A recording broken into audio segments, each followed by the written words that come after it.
Okay, here we are. Squirt, we're gonna do chapter one, Merlin's Dragon. And this one's called A Living Bridge. Chapter one. Memory can be as hot as molten lava, or as cold as a frozen glacier, but it's rarely reliable. Even when it comes back to you, clear and true, it can vanish on the next gust of wind. Sometimes it's not really even a memory, just a hint, a glimpse, or a mirage. It's strange as it sounds. That sort of memory can be the truest of all. 1 year before the birth of Avalon, spring rains drenched Fincaria's western hills. Torrents poured down for weeks without end. The skies rained relentlessly, soaking every field and forest, every cliff and valley, until the very island seemed ready to drown. Water tumbled down gullies, streams, and rivulets. Once green valleys started to resemble muddy lakes. Birds fluttered helplessly in the downpour, searching for a safe place to build their soggy nests.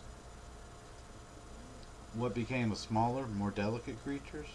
The fragile mist fairies, the lavender-winged butterflies, and the mysterious glowing light flyers? No one could guess.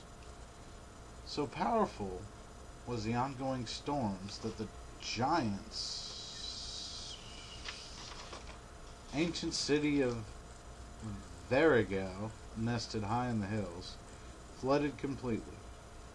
As the ground shook from the pounding footsteps of displaced giants, herds of wild unicorns galloped away from the rising waters that now filled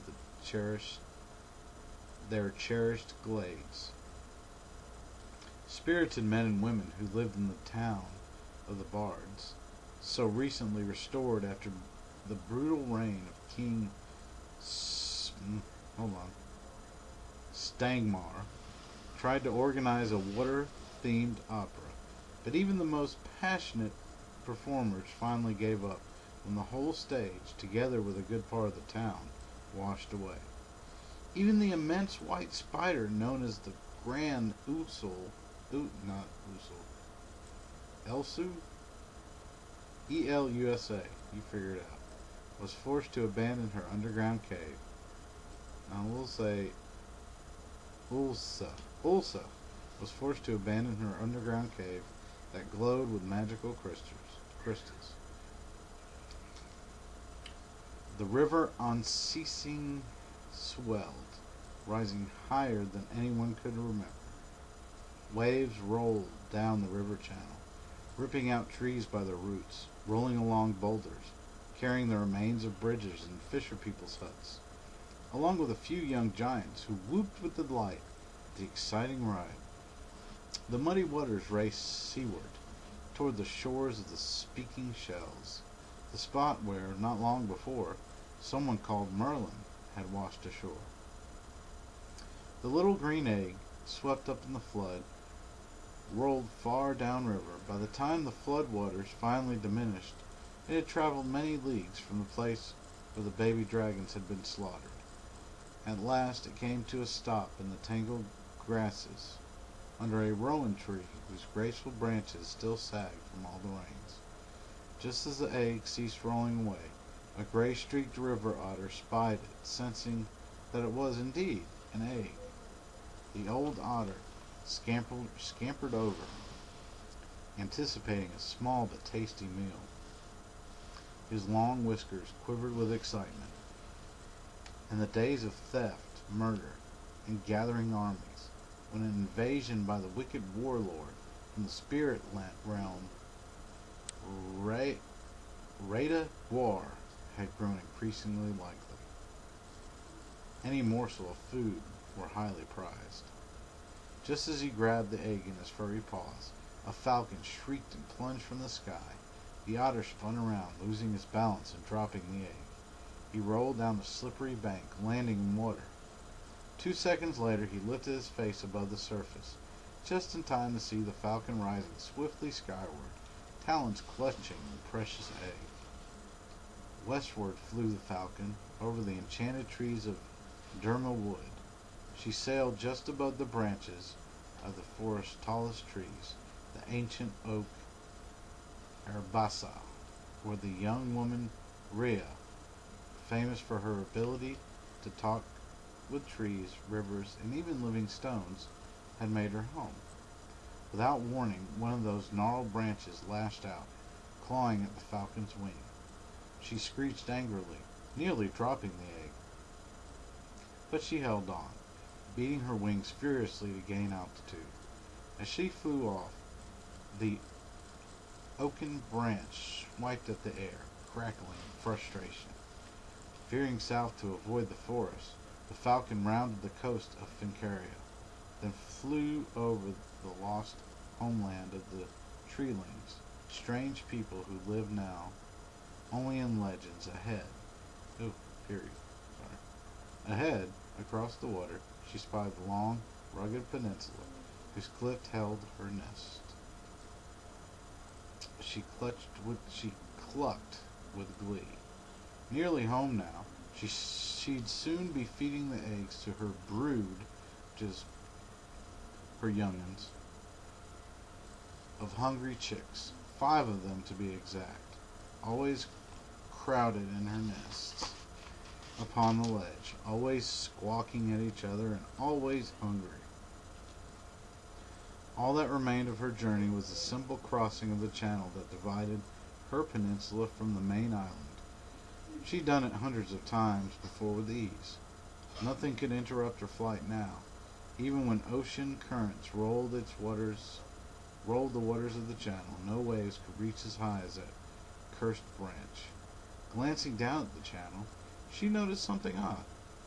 An extraordinary boat, looking for all the world like a huge upside-down hat, bobbed in the water. How had it come to float there?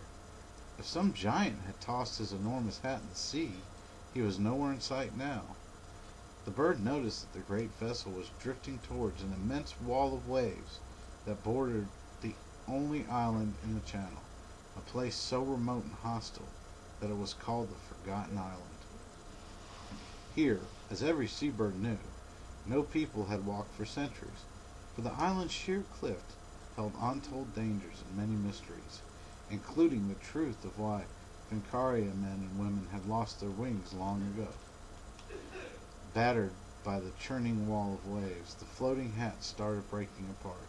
Its sides, made from wooden boughs, started to collapse. Its hull groaned and split apart. The vessel began to sink, dropping lower and lower into the water.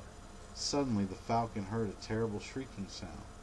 Fearing attack from another bird of prey, she banked sharply to the side, diving lower to evade her pursuer.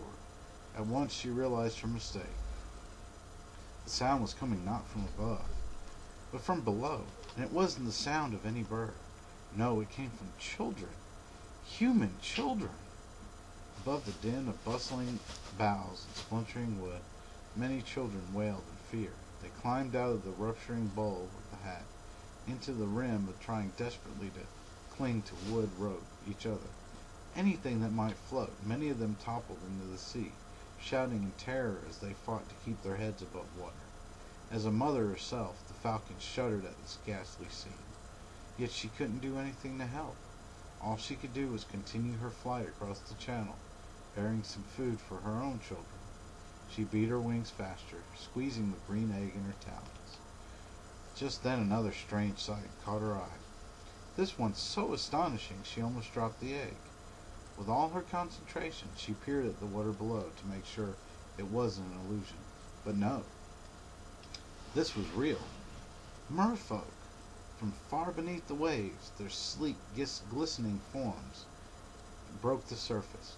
The falcon circled overhead, amazed to see them, creatures so rare and secretive that even the sharpest-eyed hawk might only see in a lifetime one fleeting glimpse of an iridescent tail fin or shoulder. And the merfolk's numbers continued to swell.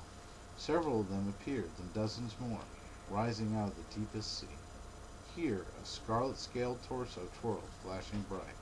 There, a graceful fishtail slapped the waves, creating a luminous veil of spray. And there, a pair of muscular bodies leaped high, breaching before falling back into the sea with a double splash. The merfolk swam toward the single spot, where a new, enormous wave was steadily lifting out of the sea. Higher it rose, water streaming off its colorful crest. Watching from above, the falcon clacked her beak back in surprise when she realized this wasn't a wave at all, but a bridge, a luminous, living bridge. The merfolk had entwined themselves together. Interlocking tails and fins and arms, they were forming a great, radiant archway. Swiftly it rose, gleaming with watery hues, part solid, part liquid. It vaulted out of the depths. Before long, a living bridge reached from the sinking vessel over the crashing wall of waves, all the way to the shore of the forgotten island, like a rainbow in the ocean, glowing with the colors of the sea rather than the sky. The archway gleamed. Small sea birds started to gather. Terns and skimmers, kittiwakes and murreys, piping and cooing and whistling as they soared above the magnificent bridge. I'm gathering those are birds. As the falcon watched in awe, her thoughts returned to the children struggling in the water. Would they find the bridge in time? Would it lead them to some greater danger on that forbidden island? Curious, she veered toward the island's coast, just for a brief look. As she sailed across the jagged line of sheer cliffs at the island's edge, a fierce gust of wind suddenly struck, slamming into her body with the force of a gigantic, invisible wing. Invisible wing. The gust hurled her backwards. Screeching with fright, she dropped the aid, which fell toward the rocky cliffs below. Before she could regain her bearings, another gust struck so hard that it flipped her completely upside down, tearing 2 feathers out of her tail. Crying in panic, she spun helplessly through the air. Finally, she managed to flap her wings so vigorously that she righted herself up. When at last she could fly again, she fled from the evil island at top speed. As she flew toward her nest on the peninsula, her talons empty, she never even considered going back to that accursed place. She had no desire whatsoever to search for her lost egg, to see if it had been smashed on the cliffs, just as she had no desire whatsoever to find out why those terrible gusts of wind had carried the vaguest scent of cinnamon. Okay, that was chapter 1. Next we'll be doing chapter 2 of Merlin's Dragon. Alright, Squirt.